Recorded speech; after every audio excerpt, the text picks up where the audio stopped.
La neve verrà leggera, come piccole piume d'oca.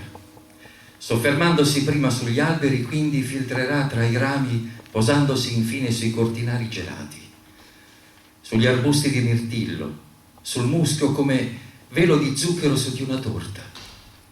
Il bosco sarà immenso, in un tempo irreale, e io andrò a camminare dentro alla neve come in un sogno. Molte cose mi appariranno chiare in quella luce che nasce da se stessa.